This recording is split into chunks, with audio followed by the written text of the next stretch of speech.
founder, CEO of The Energized Woman, which is my holistic nutrition business in which I help and support and guide women who are battling long-term fatigue in how to naturally and sustainably get back their energy, their zest for life, their love of life, and everything that they would like to do. If you would like to learn more about how I can help you overcome chronic fatigue naturally and completely, whether that is chronic fatigue syndrome, you've got a stealth virus like Epstein-Barr or maybe COVID sticking around, or perhaps you are burnt out. Whatever it is that you are struggling with, I am here to help you. So one of the main focuses of my entire holistic nutrition business and the work I do with my women and why I'm getting such successful results and transformations is that I really make sure to learn as much as I can about each client so that I can identify the reason why they're exhausted. There are lots of reasons out there, from whether it's low iron or you're just busy or it's your hormones. And in fact, those are not the reasons that people are fatigued. Those are simply influences of the reason that you are so exhausted. And everybody's a little different, but the generalized root cause of chronic fatigue is what I call the fatigue cycle. It's this perpetuating cycle of ongoing chronic inflammation plus a triggering of your stress response, and where your stress response becomes dysregulated and it's not bouncing back to that resilient, calm, peaceful state that it should. Now, what this fatigue cycle is doing, and what's actually then truly the problem when it comes to chronic fatigue, is that fatigue cycle, as well as other health imbalances that fatigue cycle causes, that is being fed or maintained by nutrient gaps. Not nutrient deficiencies per se, but nutrient gaps where we have too little or too much of certain nutrients that our bodies need to have in a certain amount in order to create lots of energy for you. So I'm going to talk about the 4 types of nutrient gaps that I'm seeing in my clients. And then I'm going to talk about how these can happen, as well as give you a little bit of a starting point on how to start refueling these nutrient gaps. So we have 4. So nutrient deficiencies is one nutrient gap. Nutrient excesses is another. Another gap is nutrient loss. And the 4th is nutrient drains. So we'll start with nutrient deficiencies. This is what most people think about when I say nutrient gaps, is that your body is low on specific nutrients. It just does not have enough of a specific energy, nutrient, or other nutrient that is going to help keep your body in that nice, balanced, healthy state of homeostasis. A nutrient deficiency common in women who are battling chronic fatigue is vitamin B5.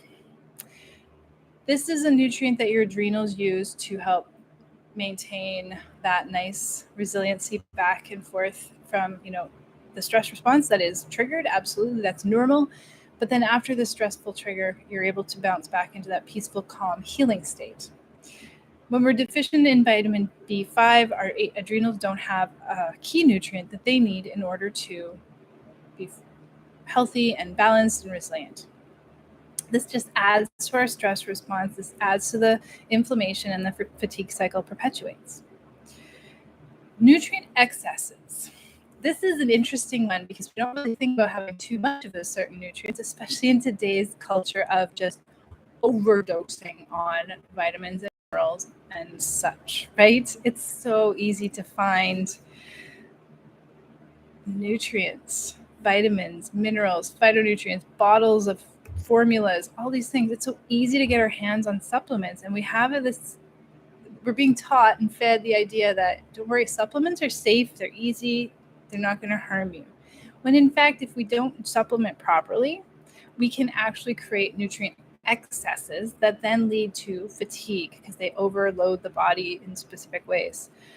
Now, there's two that I want to talk about because I'm talking about the stress response and inflammation specifically. So, with regard to stress, a nutrient that we are often deficient in because of stress, or that's used up quite a lot in stress, is vitamin C.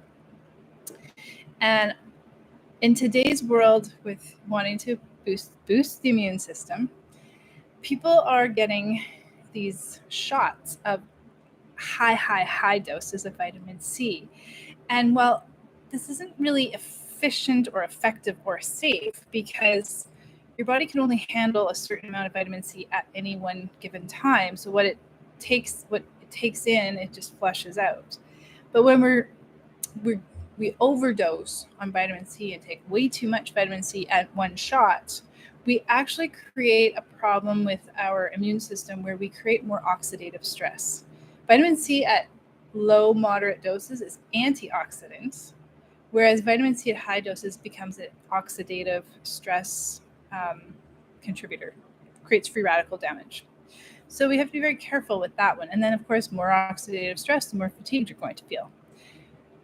Another excess that can happen is with zinc. When we're focusing on boosting the immune system and we want to, feel healthy and not get sick, a lot of people take zinc. And if you go to any pharmacy or any health food store, you're starting to see really high doses of zinc. So anything over 25 milligrams in a single capsule or pill is a high dose therapeutic amount. And that is not safe for the general population. Therapeutic doses should only be taken under the supervision of someone who really understands what those supplements can do for the body and ensuring that you're taking it for the right reasons. So this happened to me because way before I understood all this, I took zinc all the time. And then I didn't think it was working, so I went and bought a stronger version and a stronger version. And I ended up taking about 50 to 75 zinc tablets a day, 50 milligrams of zinc per day.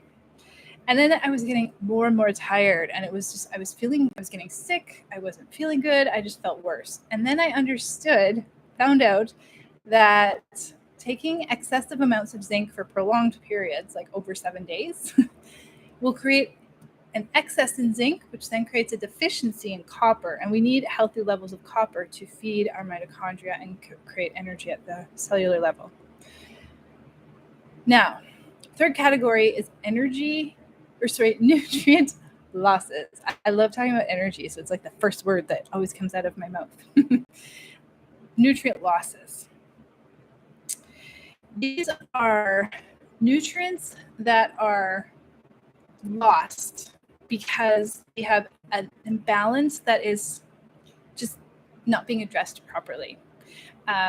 For instance, within the digestive tract, a lot of women who are battling chronic fatigue, exhaustion, brain fog, aches and pains, all of these like secondary symptoms that come along with being so fatigued. I myself, if I'm getting tired or too fatigued, my muscles start to ache in my legs.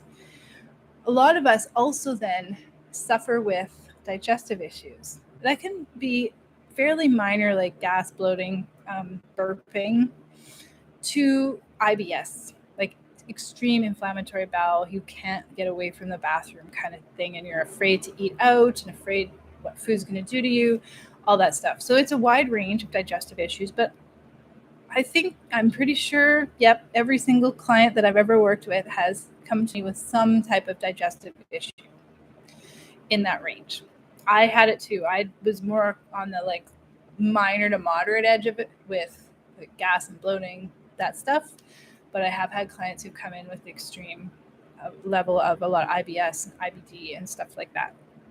So what's happening is that you're taking in really healthy food, but because that gut is so inflamed, and then there's a really distinct connection between the fatigue cycle and why your gut is inflamed. That's why we have to work on the fatigue cycle.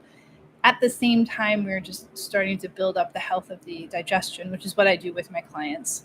But while your gut is inflamed and you're eating these really healthy foods, some of which actually create more inflammation, so that's something to keep in mind, depending on your diet, a really good example is kale. If your gut is inflamed, kale isn't a good choice. You eat those healthy foods and you think you're getting the best nutrients for your body, but really all that's happening is you're losing it. It's just getting flushed right out because the gut is not capable of absorbing the nutrients from the food. It's not breaking down the food. That's just perpetuating the problem of inflammation. The nutrients aren't getting absorbed into the bloodstream, and then you're not getting the nutrients. So you're losing them because of this health imbalance within the gut. Now, nutrient drain is interesting. This is really, really tied to the fatigue cycle because one of the top nutrients that is drained is cholesterol when we are stressed. And what's happening here is that cholesterol is the backbone of your steroid hormones. So cortisol, estrogen, progesterone, DHA, testosterone, aldosterone, which helps to regulate your blood pressure. And when your body's in a perpetuating state of stress, as much as it can, your stress response is going to take the nutrients away from making progesterone, aldosterone, estrogen, DHA, testosterone. So it's almost a steal, this drain. It's like your body is stealing the nutrients away from the other hormones in order to make the stress hormone, cortisol, and others that are being triggered by that fatigue cycle. Anytime your body's in a state of low-grade inflammation, your adrenals are triggered to pump out cortisol as technically as an anti-inflammatory effect, but because that, which is totally true in the state of like an acute stressor, one that goes away right away. But in the state of like that perpetuating cycle, that cortisol becomes pro-inflammatory. So we have this inflammation triggers cortisol. Cortisol's draining that cholesterol and other nutrients away from making the rest of the steroid hormones. And then you are adding to the inflammation, and the inflammation is then triggering more stress. And so then this perpetuates the cycle and more drains happen. So these are the 4 types of nutrient gaps that I always work with my clients on, identifying as many as we can. Usually right off the first call, we can identify where her body is struggling the most, which body systems are most imbalanced beyond the fatigue cycle, inflammation, and the stress response. And then start to identify other nutrients that she needs more of in order to address that fatigue cycle and break it. So what we want to do, what the goal is to make sure we are eating in a way to refuel as many of our nutrient gaps as possible, ideally all of them, but as many as possible in order to break that cycle, which how we do that is by fueling the stress response and plugging the drains. We fuel the immune system to prevent more deficiencies and excesses. And then at the same time, I always support digestion right off the bat. It just comes with the territory to help reduce nutrient losses so that each woman is then getting as much nutrients into her body as she possibly can to help regulate, balance, create resiliency, and restore the health of her entire body, break the fatigue cycle, which will then allow the body to start making energy again for her. So if this is something that you feel like, oh, maybe I'm struggling with this myself, I've tried the iron supplements or the B12 supplements and nothing's working. There are so many other things beyond low iron that can lead to a low iron blood test result. Just for reference, it can be lack of vitamin C, it can be lack of certain B vitamins, it can be lack of protein, it can be so many different things. So that's why it's so important to get your whole entire body evaluated as a system. Your body is an ecosystem. So what you want to do is make sure you're being treated as a whole unique person. And when you work with me, that's exactly what happens. We go through your health history. We talk about what you've been doing, and I have some very good insight into some of the common popular health practices out there that are actually feeding that fatigue cycle for women. And it can sound confusing and maybe a bit counterintuitive to what you've been taught already, but there's a lot of health advice out there that promises higher energy that's actually creating worse hormonal imbalances, more inflammation and then it's going to take longer to get your body back on track. So what you want, what you need is that whole total body health assessment with a review of your history so that we can factor that in. It's very important. And then finding out what your true cause of fatigue is, why you're so exhausted, and identifying your nutrient gaps so that then all you need to do is work on the root cause instead of feeling like you're whack-a-moling your way through like different ideas and supplements and meal plans and fad diets and all of these things that really don't help your body regain its energy, especially not long-term and especially not sustainably.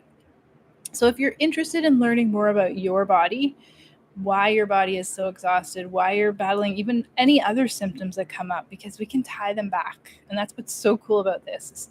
Once we find that root cause, we can just start addressing that with the right nutrients, and then all of the other symptoms and problems start to dissipate, and then you just start to feel so much better.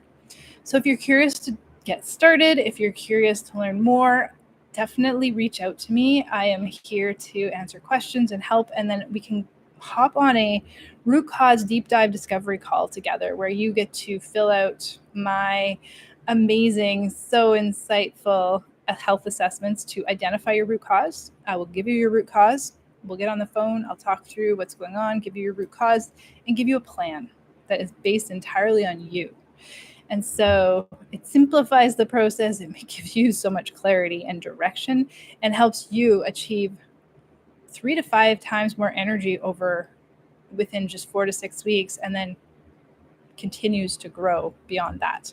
So I hope, if that was interesting, I hope to chat with you soon.